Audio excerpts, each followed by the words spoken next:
They took our oil rights. We had a lot of oil there. As you know, they threw our companies out, and we want it back.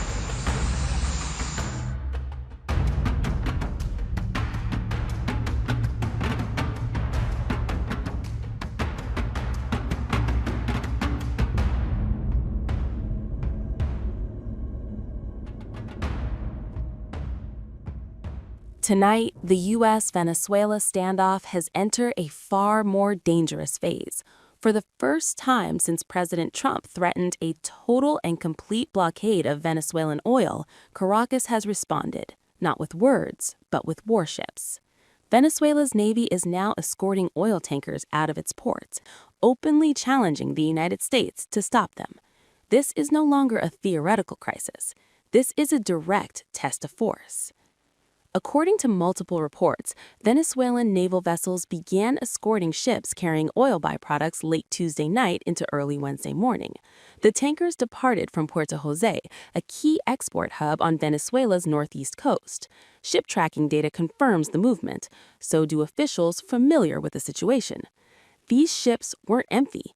They were carrying petroleum coke and urea bound for Asian markets, a clear signal that Venezuela intends to keep exporting, sanctions or no sanctions. And crucially, these tankers were not sneaking out. They were escorted by the Venezuelan Navy in full view. This appears to be Nicolás Maduro calling Trump's bluff. After Trump announced that any sanctioned tanker entering or leaving Venezuela could be blocked or seized, Maduro responded by asserting what he calls Venezuela's right to free navigation. In a statement, Venezuela's state oil company PDVSA said its ships are sailing with full security, technical support, and operational guarantees. In other words, come stop us. Washington is watching closely. A U.S. official has confirmed that American authorities are fully aware of the escorts and are now considering multiple courses of action. But here's the key question. If a U.S. destroyer intercepts a Venezuelan tanker escorted by Venezuelan naval forces, what happens next? President Trump has framed the blockade as a necessary move against what he calls drug terrorism. He accuses Maduro's government of using oil revenues to fund cartels, human trafficking, and organized crime. The U.S. has already backed that claim with force. Since September, American forces have carried out at least 25 known strikes against alleged narco-terrorist vessels in the Caribbean and Eastern Pacific, killing 95 people. And on December 10th, the standoff crossed a critical line.